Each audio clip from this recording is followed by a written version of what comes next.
Jamaah sholat zuhur Masjid Jami' Yarsi yang dirahmati Allah Subhanahu wa Ta'ala, tentunya tak lupa saya doakan semoga yang hadir pada kesempatan kali ini senantiasa selalu dalam keadaan sehat walafiat, sehat jasmaninya, sehat rohaninya, dan juga semoga sehat dompetnya. Tentunya sekarang dompet nggak penting ya. Yang penting apa Pak? Isinya.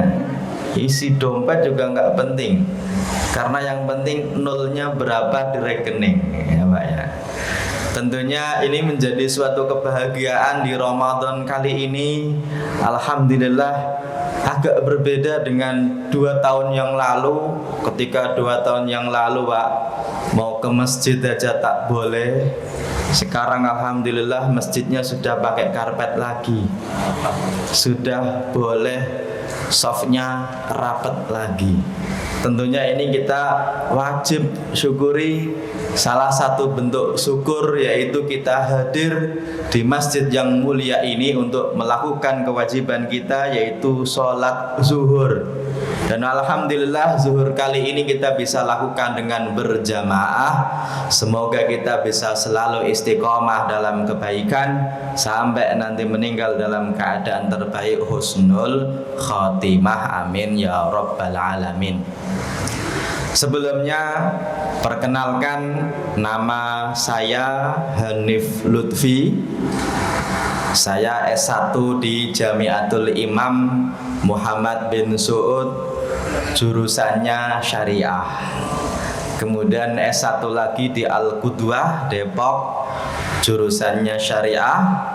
S2-nya di Institut Ilmu Al-Quran Jakarta, jurusannya juga syariah. Dan insya Allah hari ini kita akan berdiskusi sampai nanti pukul 1 dengan judul tema hadis-hadis bermasalah seputar bulan Ramadan. Berangkat dari hadis yang levelnya mutawatir. Hadis itu Pak dibagi berdasarkan jumlah perawinya, itu biasanya bagi 2. Yang pertama mutawatir, yang kedua ahad. Kalau ahad itu nanti dibagi berdasarkan diterima atau tidak jadi 3, sahih, hasan, dhaif. Tapi kalau mutawatir itu pasti benar dari Nabi. Makanya hadis ini dianggap sebagai salah satu contoh dari hadis mutawatir, yaitu Nabi bersabda, "Man kadzdzaba alayya muta'ammidan falyatabawwa maq'adahu minan nari." Siapa yang berbohong atas nama Nabi Muhammad dengan sengaja, falyatabawwa minan nar, siap-siap sudah dipesankan tiket di neraka. Hadis ini menjadi ancaman buat orang yang sengaja. Aslinya bukan kata Nabi, tapi dia bilang Nabi bersabda. Gara-gara hadis itu Pak, ulama berhati-hati dalam menerima sesuatu kabar yang katanya dari Nabi. Kalau katanya bukan dari Nabi, kita kadang-kadang nggak begitu ketat dari Nabi. Kenapa kalau dari Nabi harus ketat Pak? Jawabannya karena kalau kata Nabi ada konsekuensi hukumnya. Saya kasih contoh hadis yang cukup terkenal, bahkan banyak masjid menuliskannya. Hadisnya saya yakin Bapak menghafalkannya. An-nadhafatu minal iman. Pertanyaannya Pak, itu kata siapa? Kata Ustadz barusan ya Pak ya. Ada yang bilang Nabi bersabda an-nadhafatu minal iman. Sebenarnya Pak, kalau kita runut sejarahnya, Tidak ada hadis yang menyebutkan an-nadhafatu minal iman. Yang ada Pak, yang hadis sahih riwayat Imam Muslim adalah at-tahuru syatrul iman. Inilah kita harus hati-hati. Kenapa? Kalau dari Nabi, karena ada konsekuensi hukumnya. Bapak tahu an-nadhafah artinya apa? Bersih. Kalau at-taharah artinya apa? Suci. Yang sebagian dari keimanan itu bukan kebersihan tapi kesucian. Kenapa? Karena orang sholat Pak, bisa diterima sholatnya kalau dia harus apa? Suci. Tapi kalau orang sholat kok tidak bersih, boleh nggak? Ini ya, makanya konsekuensi hukumnya ada. Orang itu Pak berangkat ke masjid, nyampe di jalan ada anjing jilat kaki. Ada orang mau ke masjid, di jalan ternyata kakinya dijilat anjing. Nyampe masjid dicuci 10 kali dengan deterjen kekuatan 10 tangan. Bersih nggak Pak? Bersih nggak? Bersih apa ya? Orang 10 kali. Tapi suci nggak Pak? Belum. Berarti ada suci yang tidak bersih. Dan orang itu sholat harus suci, bukan harus bersih. Orang itu Pak bajunya kena debu, apalagi debunya campur air, jadinya apa? Jadinya apa namanya? Debu campur air itu kan jadinya apa Pak? Iya, iya kotor ya Pak ya, jadinya kotor. Oke. Pertanyaannya Pak, jadinya lumpur itu kan debu campur air ya Pak ya. Pertanyaannya, orang itu kalau bajunya kena lumpur, sholatnya sah nggak Pak? Selama tidak apa? Najis. Oke ya, orang naik gunung Pak, ke Papandayan, ke Gunung Gede, ya pengennya ngelihat apa? Ciptaan ilahi ya Pak ya, keindahan ciptaan ilahi. Nyampe gunung nggak sholat, gara-gara apa? Ini nggak ada masjid Pak Ustadz. Terus sholatnya kan bisa di atas pasir. Emang boleh sholat di atas pasir ya Pak ya? Jawabannya boleh nggak Pak? Selama tidak najis. Oke, kenapa? Karena syarat sahnya sholat itu bukan bersih tapi suci. Orang pengen ngelihat kekuasaan ilahi, nggak sholat, khawatirnya nanti dipanggil sang ilahi ya Pak ya. Nauzubillahi min dzalik. Inilah kita harus hati-hati kalau menyampaikan suatu hadis kalau katanya dari Nabi, karena pernyataan Nabi ada konsekuensi hukumnya ya Pak ya. Kalau kata selain Nabi kita jarang bertanya-tanya. Contohnya kalau Bapak saya bilang piye kabare isih panak zamanku toh, itu kata siapa Pak? Kata sopir truk ya Pak ya. Kalau kata Pak Harto harus tahu sanadnya mana kan gitu Pak ya. Karena nggak ada konsekuensi hukumnya, itu monggo. Nah, meskipun kalau ada konsekuensi hukumnya, kita mengatasnamakan orang saja itu penjara, apalagi atas nama siapa?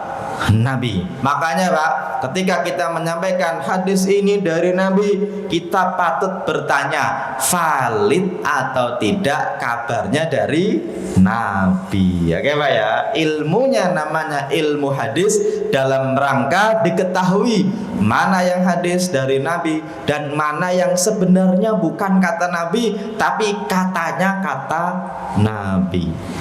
Ini Pak, alhamdulillah hari ini kita sudah berada di zaman di mana kita peduli dengan suatu hadis itu dari Nabi atau bukan. Kalau dulu-dulu Pak, orang itu nggak peduli, yang pokoknya kata Ustadz di dalam kitab itu kata Nabi ya Pak ya. Padahal Pak, tidak semua kitab yang berbahasa Arab pasti benar. Kenapa? Ya karena penulisnya itu meskipun orang Arab belum tentu dia alim ya Pak ya. Loh kan nulis kitab, bisa jadi kitab primbon Pak. Jadi ada kitab primbon itu berbahasa Arab. Orang kita nyebutnya, wah ini bahasa Arab ya Pak ya. Kadang-kadang kita nggak bisa membedakan antara Arab dengan Islam. Sampai saya punya saudara Pak, tetangga, itu dimarahin sama orang tua gara-gara sendalnya dinamai dengan bahasa Arab. Yang kanan tulisannya Yamin, yang kiri tulisannya Yasar. Ya Pak ya, Yamin artinya apa?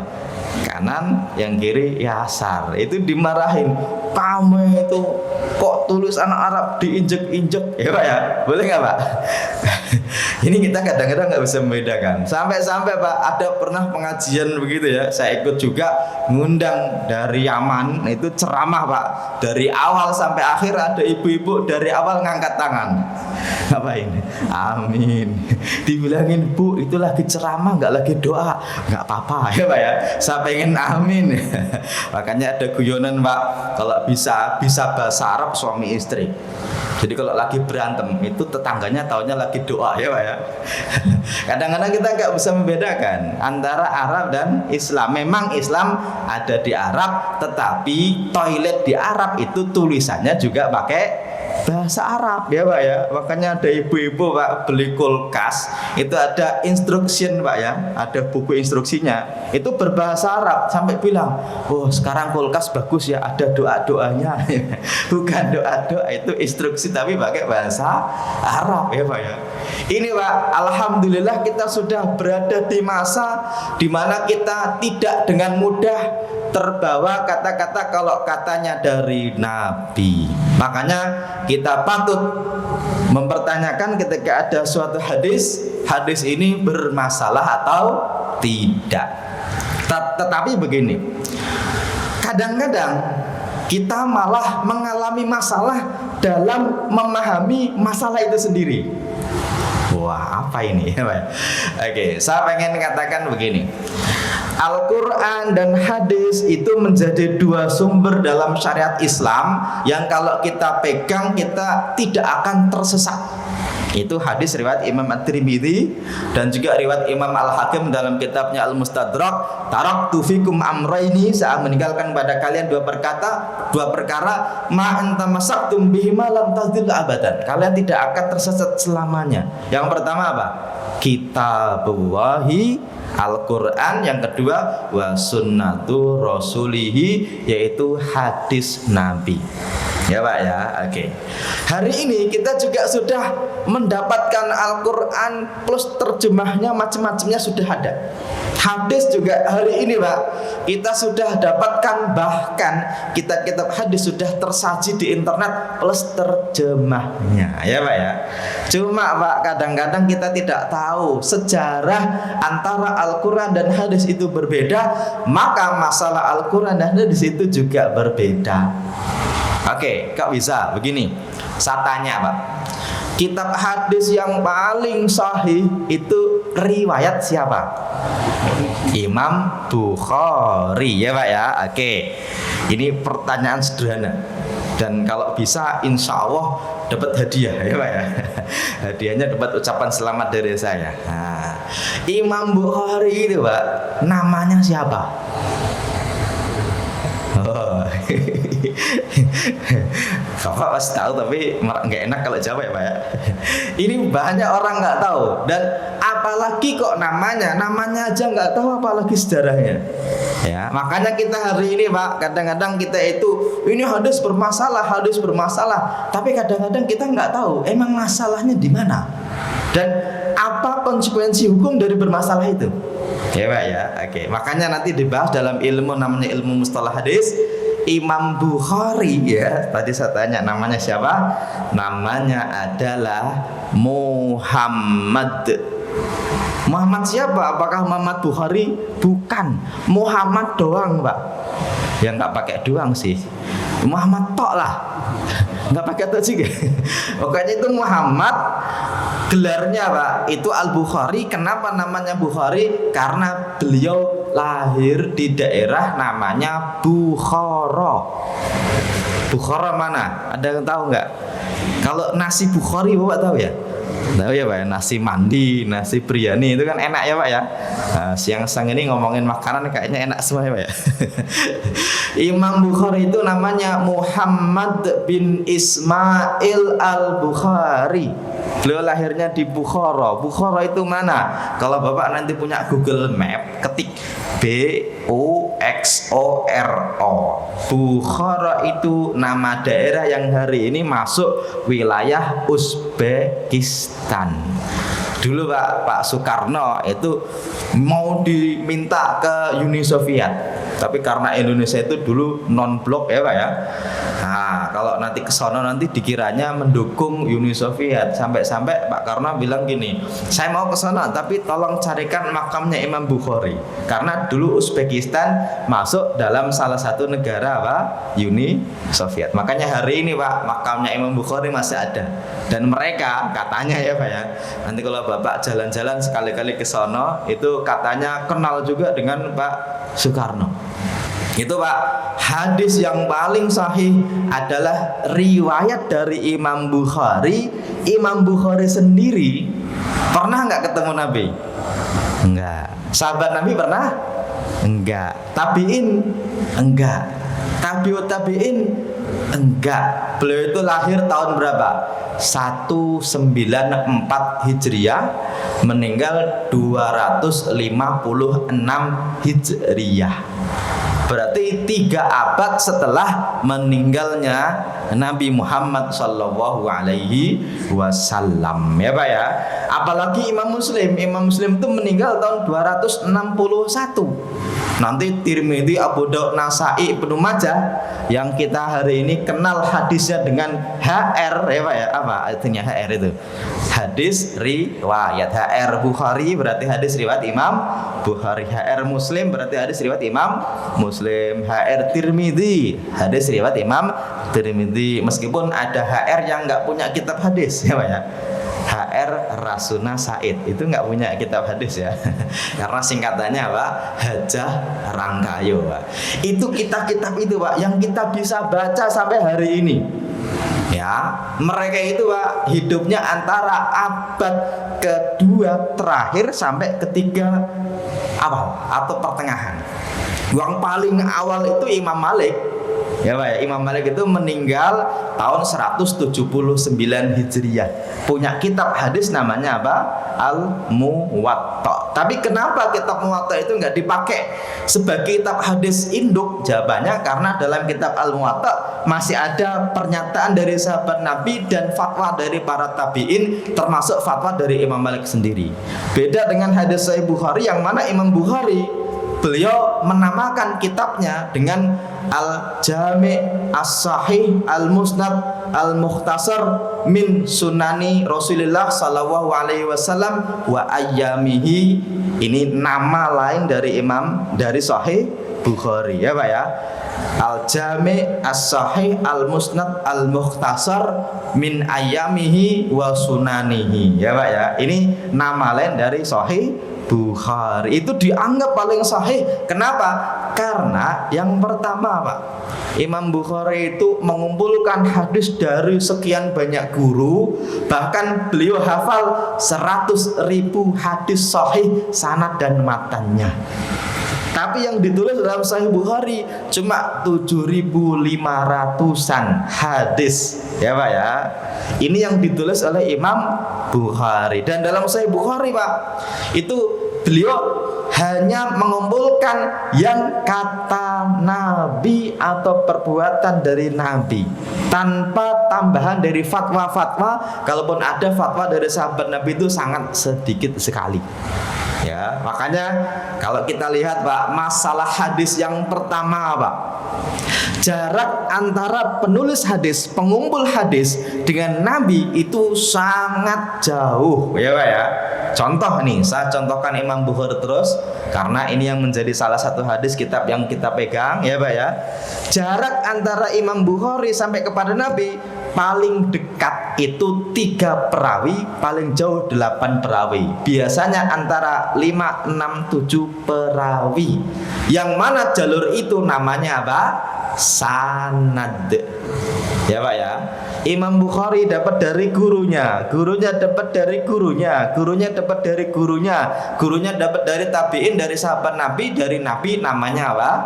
Sanad. Ya Pak ya. Oke.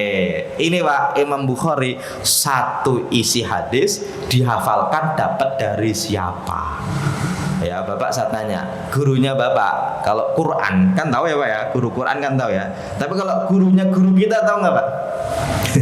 Kita nggak biasa ngapalin nama ya Pak ya. Imam Bukhari itu satu hadis Pak, itu dihafalkan sanad dan matanya. Kalau saya tanya, Bapak hafal hadis sahih nggak? Satu paling hafal apa ya? Apa? Innamal a'malu binniyat ya Pak ya. Ini kok dikasih minum, saya nanti lupa nanti ya.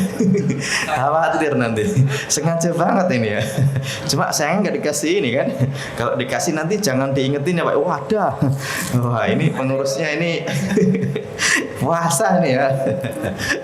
Atau pengurusnya jangan-jangan lupa juga tadi ya.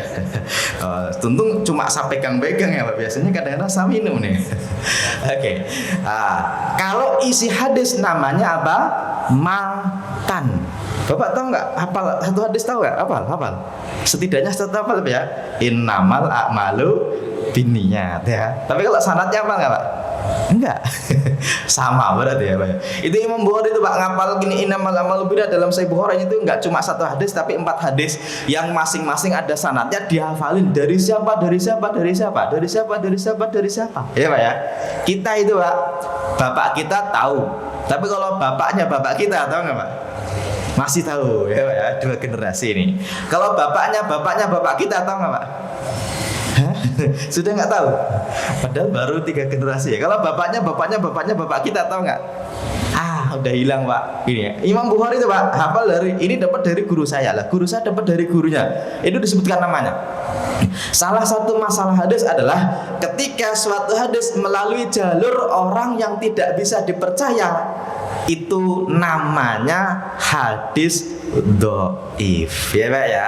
Oke, jadi para ulama itu Pak, ketika ada suatu ucapan yang katanya dari Nabi, ada suatu perbuatan yang katanya dari Nabi, mereka punya cara untuk menvalidasi kabar. Ya, caranya bagaimana? Setidaknya para ulama menetapkan harus melewati 5 syarat. Nanti dalam Mandhumah Al-Baiqunah disebutkan awaluhas sahihu wa mattasal isnatu wa lam yusad wa lam yu'al rawiyatun dabitun namislihi mu'tamadun fi dhabtihi wa naqlihi. Itu Pak, perawinya itu harus muttasil sanadnya, tersambung dari penulis hadis yang adanya di zaman-zaman abad ketiga tadi ya Pak ya, sampai kepada Nabi. Itu harus nyambung. Kemudian sanadnya selain nyambung juga perawinya harus seorang yang adil, muslim yang baik, harus hafalannya kuat, namanya dhabit, tidak ada syad, tidak ada illat. Kalau kurang satu syarat saja berarti tidak bisa sampai level sahih, paling tidak sampai level hasan. Tapi kalau hasan saja tidak, maka bisa jadi hadis itu dianggap apa? Dhaif. Jadi masalah hadis yang pertama adalah hadis itu dianggap dhaif. Hanya saja begini. Tadi sudah saya katakan, kadang-kadang kita tidak bisa mengidentifikasi masalah karena kita tidak tahu masalahnya apa. Ya, gini Pak. Hadis yang bermasalah biasanya disebut dengan hadis dhaif ya Pak ya. Saya tanya nih, dhaif itu artinya apa sih? Apa Pak? Ada yang tahu nggak? Lemah ya Pak ya, lemah. Makanya kita sering bilang kita hamba yang dhaif. Oke. Cuma masalahnya begini. Kalau hadis sahih saja itu artinya adalah benar, sahih kan artinya benar ya Pak ya, atau sehat. Harusnya lawan benar itu apa? Salah. Harusnya lawan sahih itu khata dalam penggunaan sehari-hari.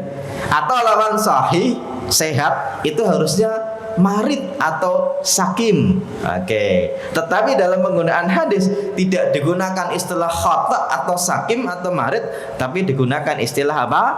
Dhaif. Kenapa disebut dhaif? Karena dhaif itu artinya adalah lemah. Lemah dari sisi apa? Dari sisi validitas datanya dari Nabi. Belum tentu dhaif itu palsu. Karena palsu itu bahasa Arabnya apa? Maudhu ya Pak ya. Makanya Pak, kadang-kadang hadis itu dhaif tetapi tidak selalu palsu. Kalau palsu itu yang diancam oleh Nabi, yang berbohong kok sengaja dan dia tahu kalau itu hadis dhaif, keliru. Hadis itu hadis palsu, maka dia siap-siaplah di neraka. Ya Pak ya. Ini masalah yang pertama terkait dengan kedhaifan hadis. Memang ada beberapa hadis yang dianggap dhaif, di antaranya hadis awaluhu rahmah. Kemudian awsatuhu maghfirah, akhiruhu itqun minan nari. Itu dalam hadis itu Pak, ada perawi yang oleh para ulama dianggap perawi itu dhaif. Nama perawinya namanya Zuhair bin Muhammad. Dia dianggap dhaif. Dhaifnya bukan karena kesalahan dia, tapi karena dia hafalannya kurang bagus. Ceritanya begini Pak, ini ada 7 orang Pak baris Pak. Yang satu dikasih tahu, tolong baca nih ya. Ini baca apa? Oh iya begini. Diomongin ke orang 2, masih bener. Diomongin yang orang ketiga masih bener. Giliran orang yang ketiga Pak, dia ternyata hafalannya jelek. Pertanyaannya sampai ke belakang salah nggak Pak? Salah ya Pak ya. Tetapi kalau ada kabar kok salah gara-gara perawinya itu dhaif, itu tidak lantas ya udah kita buang saja. Kenapa? Bisa jadi ada jalur lain yang sebenarnya benar dan sahih ya Pak ya. Kecuali kalau hanya melalui jalur dia kok dia dhaif, para ulama hati-hati. Oke Pak ya.